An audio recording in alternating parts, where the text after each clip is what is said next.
Erectile dysfunction म्हणजे काय असतं सांगा. ट्रान्सपॅरेंट्स याचा अर्थ असा असतो की पेनिस मध्ये इरेक्शन मेंटेन न होणे म्हणजे इरेक्टाईल डिसफंक्शन. आता हे कारण काय काय असतील सांगा बरे. रिझन बिहाइंड द इरेक्शन बघू आपण. ट्रान्सपॅरेंट्स आधी हे समजून घ्यायचं आपल्याला इरेक्शन कशामुळे होतं, मग कळेल की इरेक्टाईल डिसफंक्शन कशामुळे होतं. ठीक आहे, तर मी काय केलं इथं इरेक्शन कशामुळे होतं ते सांगितलंय. पहिलं कारण सांगितलंय पॅरासिम्पॅथॅटिक ऍक्टिव्हेशन ज्याच्यामुळे एनो रिलीज होतो. सिम्पॅथॅटिक मुळे पण डायलेशन होतं बरं का. सिम्पॅथॅटिक बी लक्षात ठेवा. हे व्हॅस्क्युलर रिस्पॉन्स सिम्पॅथॅटिकचाच असतो. व्हॅस्क्युलर रिस्पॉन्स एनो रिलीज, जीएमपी वाढणे, स्मूथ मसल रिलॅक्सेशन कॉर्पस कॅव्हर्नोसम मध्ये आणि तिकडे ब्लड फ्लो वाढतो.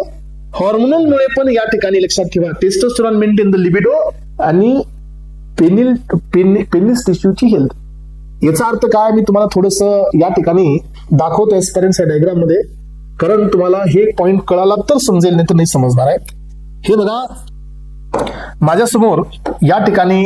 So this is the urethra.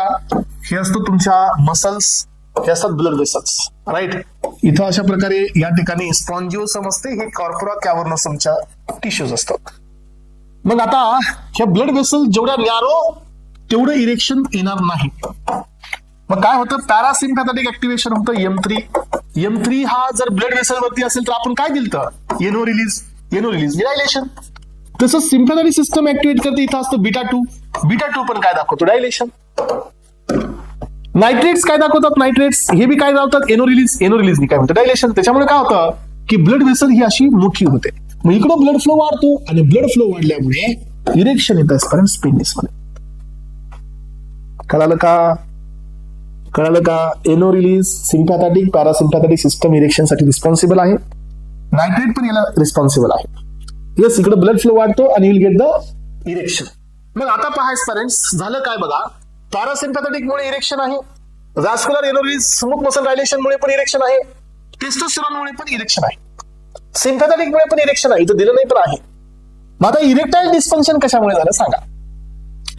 तर इरेक्टाईल डिस्फंक्शन होण्याचं कारण आहे या ठिकाणी लक्षात ठेवा.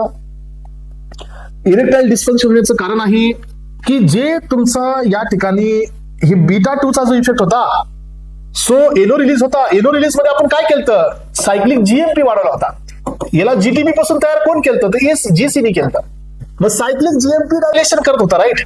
मग आता झालं काय माहितीये का स्पेरेंट्स ह्या सायक्लिक जीएमपी ला 5' मध्ये कन्वर्ट केलं एका एन्झाईमनी ज्याचं नाव होतं फॉस्फोडायस्टरेज 5.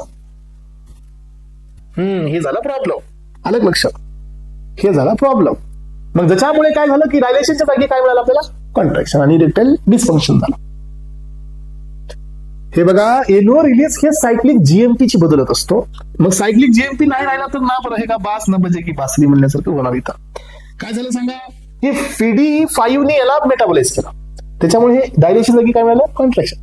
बरं तुम्हाला माहित असेल हा एकच कारण नाही बरं का, दुसरं बी कारण सांगतो तुम्हाला याच्यामध्ये. सो इरेक्टाईल डिस्फंक्शन मध्ये दुसरे बी रिझन इथं पाहून घ्या पेरेंट्स. सो तुम्हाला या ठिकाणी हे पहा. सो फॉस्फोडायस्टरेज इन्हिबिटर ठीक आहे. तर या ठिकाणी दुसरं कारण बघा या ठिकाणी स्पायनल कॉर्डला इंजुरी झाली, stroke, multiple sclerosis, diabetes mellitus मध्ये बघा एंडोथिलियम डॅमेज होते. एंडोथिलियम डॅमेज झाल्यावर एनो रिलीज होत नाही. हायपरटेन्शन मध्ये होत नाही इरेक्शन. डिस्लिपिडेमिया होत, अॅथेरोस्क्लेरोसिस मध्ये होत नाही. गोनॅड्स कमी झाले, टेस्टोस्टेरॉन कमी झाल्यामुळे इरेक्शन होत नाही.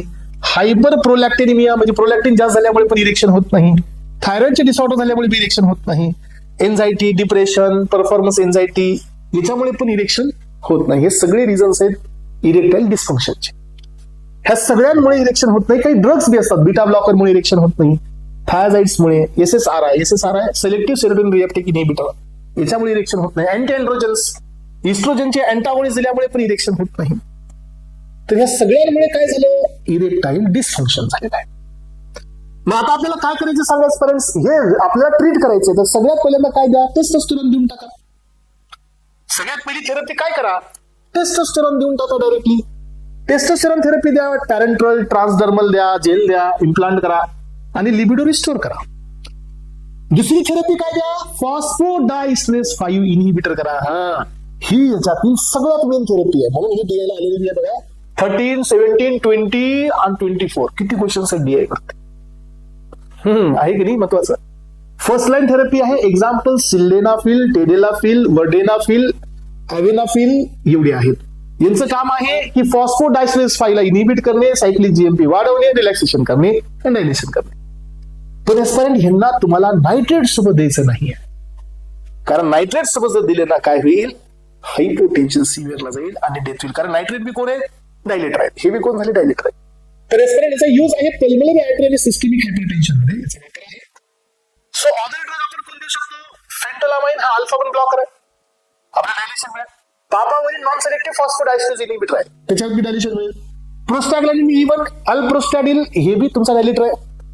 आणि डोपामिनचा अॅगोनिस्ट अपोमार्फिन हे बी डायलेटर आहे. हे सगळे आपण डायलेटर दिले. हे आहेत मायनर ड्रग्स. याचा काही एवढा महत्वाचा रोल नाही, पण आहेत म्हणून माहित असायला पाहिजे, आपलेच आहेत ते बी. ठीक आहे. सो आता याच्यामध्ये टेडेलाफिल has a longer half-life than the sildenafil. Vardenafil more selective to the 5 enzyme than the sildenafil. Visual disturbance कुणासोबत असतो, सिल्डेनाफिल आणि वर्डेनाफिल. यांचे व्हिज्युअल डिस्टर्बन्सचा प्रॉब्लेम आहे याला. म्हणून या ठिकाणी आपण काय पाहिलं, एस्पायरेंट्स इरेक्टाईल डिस्फंक्शन्स इथं क्लिअर झालेले आहेत.